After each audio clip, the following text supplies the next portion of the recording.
Eu li outro dia um artigo de um rapaz ontem, chamado Bernardo Guimarães, que ele faz reflexões sobre o investimento, que eu fiquei chocado.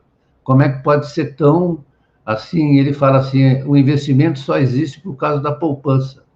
É o contrário, a poupança só existe por causa do investimento, certo? Porque se não há criação, não há gasto, não há renda. Se não há renda, não há poupança. Isso é do ponto de vista lógico.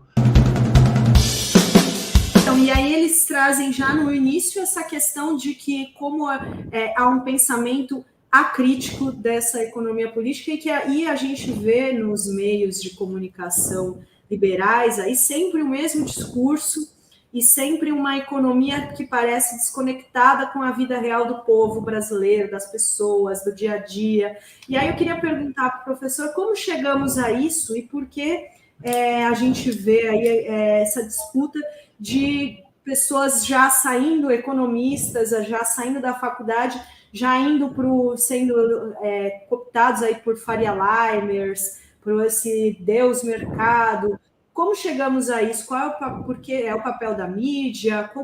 Como chegamos a esse ponto, Beluz, professor? Não. Então, Dri, você colocou uma questão que é uma questão que deve ser repensada e tratada o tempo inteiro, né?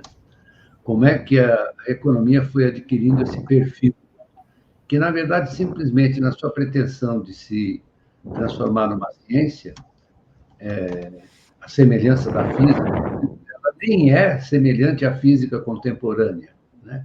Digamos que a física quântica já não permitiria, digamos, os desdobramentos que a economia científica, entre aspas, pretende, né?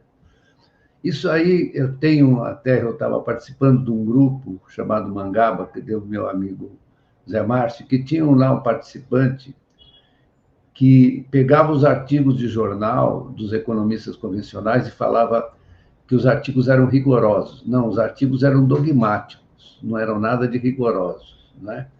Então, essa ideia da economia como uma ciência foi uma transformação muito lenta, né?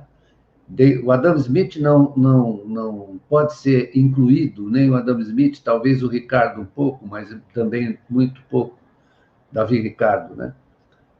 Eles tratavam como uma explicação de uma dimensão da vida humana que se chamava o econômico, o capitalismo, né?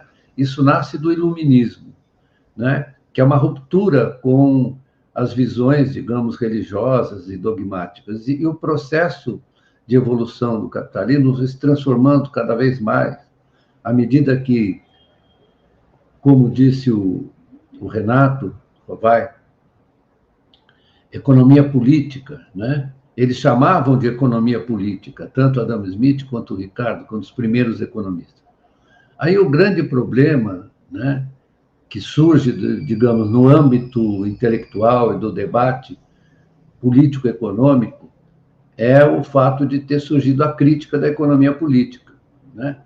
Quer dizer, aí você teve várias divergências, digamos, os pós-ricardianos, e o Marx estava no centro disso. Então, a crítica da economia política foi transformando o pensamento econômico numa espécie de justificativa. Não se tratava mais de entender, se tratava de justificar. Olha, o mercado é eficiente, né? Isso sofreu uma evolução muito intensa, até culminar, eu vou passar. Você teve a ruptura keynesiana, né? O Keynes, que tinha uma visão, do meu ponto de vista, muito parecida do ponto de vista da definição do objeto, porque o Keynes falou, vou tratar da economia como se fosse uma economia monetária da produção. Já a palavra monetária, porque a moeda foi sistematicamente tratada assim de maneira despicienda, desculpe a palavra, despicienda pelos clássicos, inclusive, mas também pelos que o seguiram, né?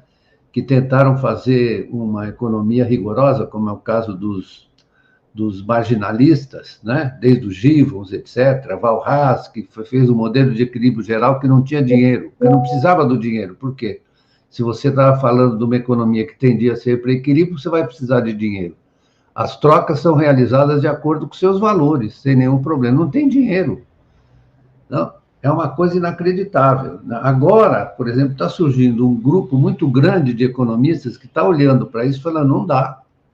Não está dando, vocês não estão explicando. Aí você tem uma crise monetária financeira uma atrás da outra, né? Como é que você conserva uma economia que não tem dinheiro, ou que o dinheiro simplesmente é um instrumento para facilitar a troca, né? Quando, na verdade, o dinheiro... Eu escrevi até num livro, desculpe eu fazer propaganda, chamado A Escassez da Abundância, tem um capítulo que se chama O Demônio Monetário. Por quê? Porque é uma coisa que atrapalha as análises dos economistas convencionais. Aí eles têm que admitir como, por exemplo, fez isso o nosso grande economista, formulador de um manual importante de economia, né? Ele diz o seguinte, olha, nós acabamos descobrindo que o dinheiro e a finança têm importância. Eu falei, não diga, né? Não diga que tem importância. Puxa, eu sempre achei que tivesse, mesmo quando eu andava de patins ou jogava bola na Várzea de São Paulo, eu achava isso, conversava com meus amigos sobre a importância do dinheiro e da finança. Então, para você ver como isso tem uma dimensão muito política, né, no sentido de você obscurecer e impedir a crítica, porque você tem que repetir, é o padrão, você tem que repetir os convencimentos que estão vigentes e que fazem parte do poderio político de algumas categorias sociais. Se você pega, quando a gente fala os Faria Limers, você acha que eles, na verdade, têm alguma profundidade naquilo que eles são operadores de mesa. Eu já trabalhei nisso e sei como é que é, né? Eu fui consultor de uma corretora grande aqui em São Paulo e aprendi muita coisa. E aprendi também que eles não sabem nada. Que eles, na verdade, eles operam só aquelas traquitanas deles, entendeu? É isso. Então, não é que eu desrespeite as pessoas de jeito nenhum, as pessoas estão lá cumprindo as suas funções, mas não são eles, na verdade, que determinam as funções, são as funções que os determinam. Esse é que é o problema, né? As funções que o determinam. Então, a economia vira isso, vira... Eu li outro dia um artigo de um rapaz ontem, chamado Bernardo Guimarães, que ele faz reflexões sobre o investimento, que eu fiquei chocado. Como é que pode ser tão... Assim, ele fala assim, o investimento só existe por causa da poupança. É o contrário, a poupança só existe por causa do investimento, certo? Porque se não há criação, não há gasto, não há renda. Se não há renda, não há poupança. Isso é do ponto de vista lógico, macro, né? Que é acessível a qualquer pessoa. Se você olhar como funciona esse circuito da renda nesse sistema, é o seguinte, se você, vou supor que a minha região aqui toda resolvesse parar de gastar durante um mês, né? O que aconteceria com as lojas, os restaurantes? Aqui tem muito restaurante na minha rua. Os restaurantes iriam praticamente à falência, né? Não é isso? E as pessoas, na verdade, os empreendimentos que têm dívidas, teriam que pedir falência, né? Teriam que pedir recuperação judicial.